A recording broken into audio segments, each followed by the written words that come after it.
Pero acá sí, porque es una amiga, la dejo. Chao, la papa se fue. No, no le gusta gracias. salir. No le gusta salir. Ahora, salir de noche me parece que sí le gusta, ¿eh? Bueno, Muy bien, esas son Agustina. cosas de ella, yo no puedo opinar. Bueno, ustedes saben que estos meses, sobre todo de cuarentena, la educación se ha reformulado muchísimo y ha adoptado muchas herramientas tecnológicas para poder llegar a los chicos y a las chicas. Y el caso puntual que vamos a ver hoy es el uso de los podcasts, una herramienta auditiva principalmente, que está como muy de moda entre los adultos y que también están utilizando, lógicamente, en las escuelas de la ciudad para poder llegar y atraer también a los niños, algo que a veces puede ser muy difícil.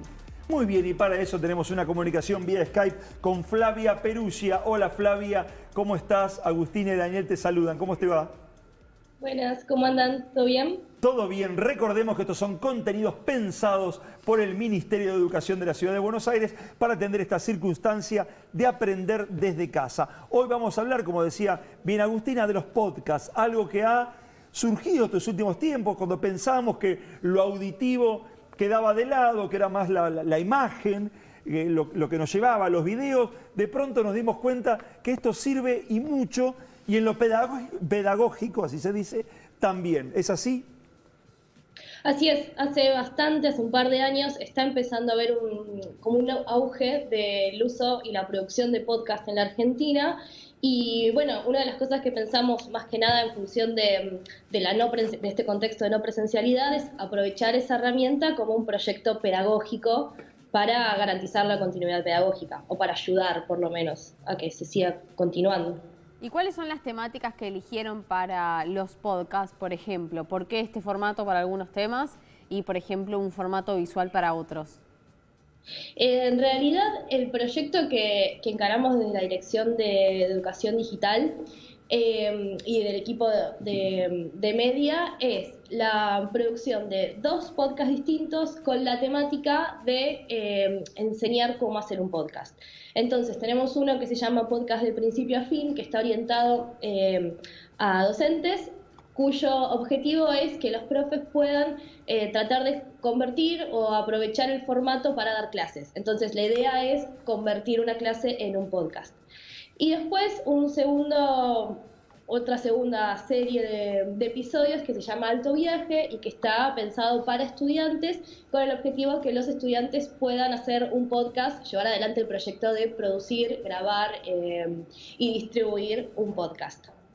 Una tarea Además, bastante complicada esa. Una tarea complicada, pero está buenísimo que aprendan estas nuevas herramientas. Sí. Y vuelvo a la importancia de lo auditivo, lo importante que es, lo decía Flavia recién, ¿no? Las clases, pasarlas, digamos, primero los docentes que aprendan a utilizar esta herramienta, porque los chicos lo pueden escuchar después en cualquier lado, en cualquier momento.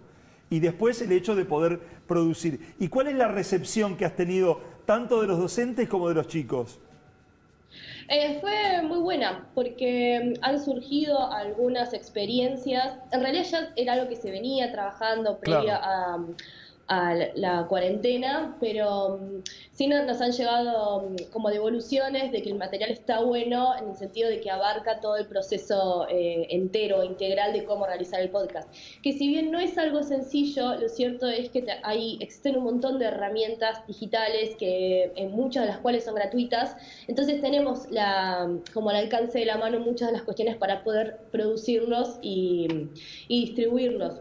Y al ser un formato tan versátil, o sea, un podcast puede ser desde un audio de WhatsApp un poquito más producido hasta cosas como con mucha más edición, pero se pueden resolver como de forma relativamente accesible.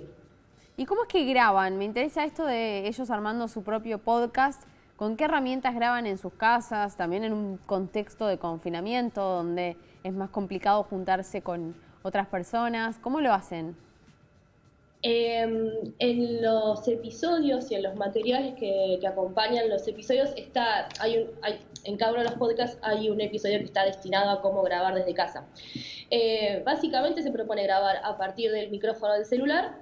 Hay una serie de especificaciones y de recomendaciones sobre qué lugar está bueno elegir para que no rebote el sonido, o cómo alejarnos de los espacios donde puede llegar a entrar quizás más ruido ambiente. Y a partir de aplicaciones que son online o que las podés descargar en una computadora, como por ejemplo Anchor, que también funciona para distribuirlo, te explica cómo hacer todo el proceso de la producción de los episodios. Sí, además también pensaba en esto de... Pero se puede hacer o sea, está pensado el material para que se pueda resolver con materiales caseros, sin necesidad ni de ir a un estudio, ni de contar con Claro. grandes equipos, ni Claro, equipos como decías vos, profesionales. con el micrófono del celular ya se puede hacer, y con los tips que ustedes dan para esto que bien decís, que no haya rebote, que no haya ruidos externos y demás. Y también pensaba en esto, ¿no?, lo que decíamos recién, lo importante que es para el docente, porque ya en los podcasts, por ejemplo, que conozco muchos amigos que me dicen, che, me fui cuando se podía, ¿no? Me fui de viaje a tal lado y me fui escuchando, no sé, en las 1001 noches. Y realmente hay alguien que se ocupó de grabar un libro y vos lo podés ir escuchando. No necesitas tener el libro para leerlo, sino es una compañía durante un viaje, y también una herramienta donde surgen un montón de chicos y de personas jóvenes grabando y teniendo este material disponible para todos, porque después se sube a los diferentes dispositivos, no solo Spotify, sino hay muchos ahora, y realmente están al alcance de cualquier persona. Sí, inclusive esta cuestión que plantea la movilidad, ¿no? Escuchar un Exacto. podcast en el celular, poder hacerlo en el baño, en la cocina. De como viaje. Una cuestión de suma practicidad.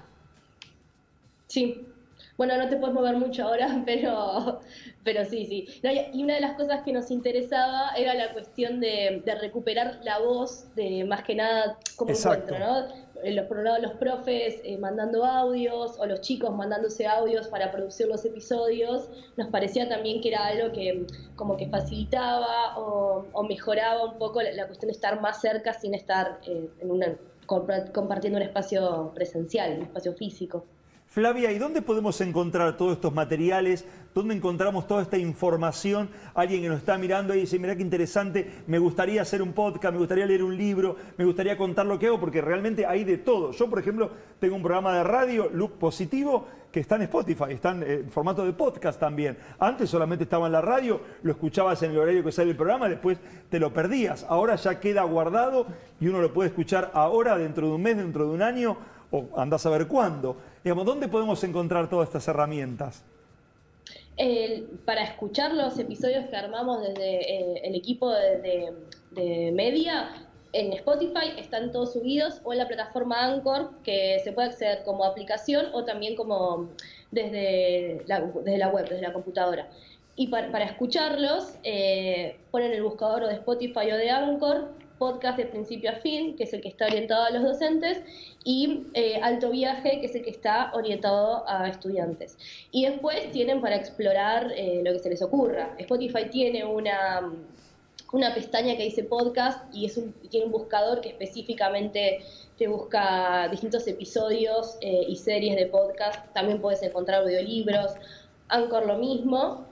Y si tienen ganas de hacer algo más, de producir o animarse a hacer algo por su cuenta, la misma plataforma de Anchor cuenta con un espacio para grabar y para subir episodios también. Que eso también lo explicamos en uno de los episodios de los podcasts, que proponemos esa herramienta para usarlo en las escuelas o en las clases.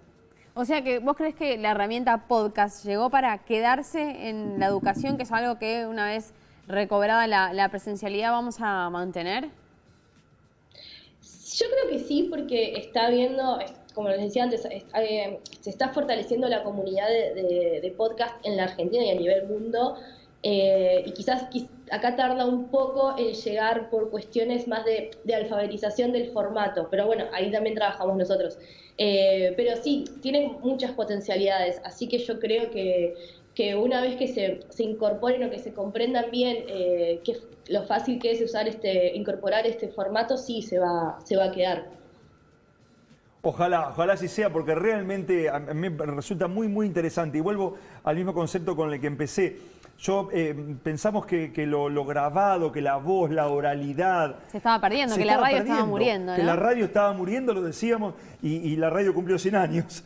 Y sigue tan vigente como como nunca. Y los podcasts también, es algo que para mí llega y es una herramienta, como también decía Flavia, una herramienta que llegó para quedarse y que realmente es muy, muy importante para los docentes, que encuentran en esta herramienta algo para llegarle de otra manera a los chicos. ¿Tienen hecho algún estudio que dé cuenta cuánto tiempo de atención tienen los chicos, hasta cuántos minutos sirve hacer este tipo de proyectos? Existen estudios que se hicieron en la Argentina y también replican estudios de otras partes del mundo. Nosotros cuando pensamos los episodios los pensamos más o menos entre 5 y 8 minutos y es lo que recomendamos que se piense en los episodios, quizás no por una cuestión de atención, sino también por una cuestión de que es más sencillo armar un discurso que sea escuchable o que tenga cierta consistencia en ese tiempo que hacerlo sobre una hora. Lo que recomendamos no es una clase presencial y que no tiene que durar lo mismo que una clase presencial, sino que tiene que servir solamente para cuestiones que quizás sí necesiten como un sustento más desde la voz. Pero después, a nivel lo que se escucha en industria, hay podcasts que duran de entre 2 y 3 minutos y que son súper populares. Totalmente. Y hay algunos que llegan a durar una hora o más, casi como un programa de radio, y también tienen su público y que se escuchan y siguen teniendo éxito o vigencia. Muy bien, muchísimas gracias, Flavia. Realmente muy, muy interesante lo que nos contás. Muchísimas gracias por tu tiempo. No, gracias a ustedes. Que tengas una buena tarde. Chau, chau. Igualmente. Chau. Muy bien, señoras y señores.